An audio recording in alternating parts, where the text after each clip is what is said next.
to be scheduled to testify this week. The House Prosecution Panel submitted the letter from Director Matibag dated July 10, 2026, and the official invitation from the FBI dated June 24, 2026 to the impeachment court today, July 13, at 3:41 p.m. As to preliminary manifestations and motions, Senator Judge Raffy Tulfo asked if the defense will present any evidence to prove the mentioned Operation Romanov. He also asked the meaning of the statement of the defense that the Vice President's response was unconventional. The House Prosecution Panel manifested the conflict of schedule of their witness, Attorney Melvin Matibag, and requested that he be presented tomorrow before Attorney Zuleika Lopez and Director Belinda Bello's testimony. As to the presiding officer, he reiterated that the prosecution manifested last week after he asked if Attorney Matibag is scheduled this week, to which he answered in the affirmative. The presiding officer, the Senate President, Sherwin Gatchalian, expressed his concerns that the sudden surprise is unfair to the senator judges as they have already studied for the scheduled witnesses to be presented this week. He also asked that he is made to appear on Monday since there is a flight to Bangkok at night. The presiding officer, after initially deferring the resolution, eventually ruled that NBI Director Attorney Matibag shall be presented on Monday, July 20, 2026, subject to continuance of his cross-examination on another date. As to the presentation of evidence in chief for Article 4, the prosecution proceeded with its evidence in chief and presented its second witness, NBI investigator Jeremy Lotok. Direct examination was conducted by Prosecution Counsel Attorney Amando Ligutan, followed by cross-examination by Defense Counsel Mark Vinluan. Senator judges actively interpolated the witness. For media reference, the inquiries centered in three primary evidentiary themes. Theme number 1, legal elements and assessment of grave threats. Senator Judge Risa Ontiveros and Senator Judge Joel Villanueva probe the NBI's evaluative standards and criteria for concluding the existence of a grave threat. Inquiries focus on the necessity of proving the threat was real and whether the presence of conditions attached to the alleged statements or the respondents' subsequently stated excuses legally negate the elements of a grave threat. Senator Judge Raffy Tulfo, on the other hand, questioned the witness regarding his specific expertise in formal threat assessment, his reliance on investigators' notes, the NBI's determination of motive, and whether the Bureau considers this as an airtight case. Theme number 2, verification of the alleged contracted individual. Senator judges rigorously scrutinized the investigation surrounding the allegation of a contracted individual. Senate President Sherwin Gatchalian and Senator Judge Erwin Tulfo questioned whether the NBI definitively established the existence or non-existence of the alleged hitman. Inquiries focused on the exact timeline of when this individual was allegedly contracted relative to the incident involving Attorney Zuleika Lopez and the findings of the task force investigating threats to the President's life.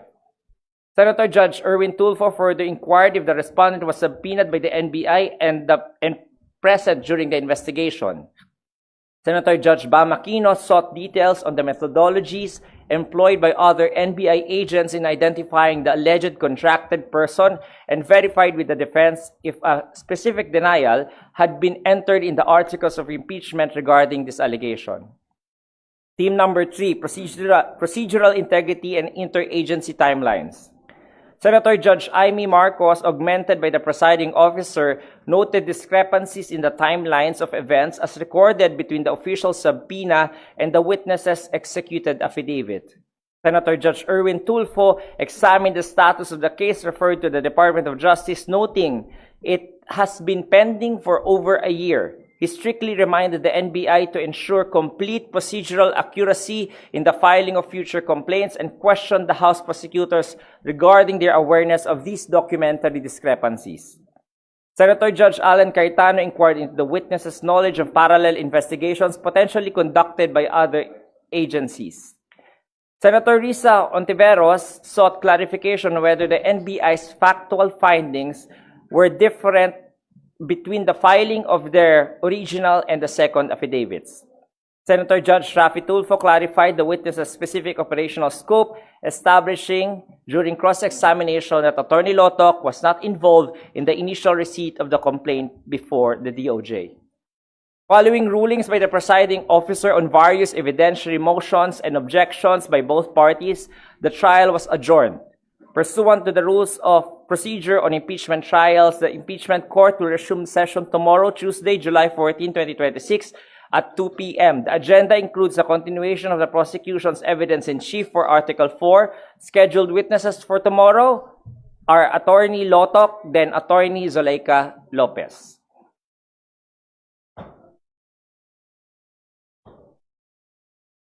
I also want to address the elephant in the room. Last weekend, Senator Panfilo Lacson made a public statement which I welcome because he confirmed the existence of Rule 18 of the Senate Rules on Impeachment and that only the senators can make a determination on the violation of any rules, which perfectly amplified the exact point I made to Nympha Ravelo last Friday.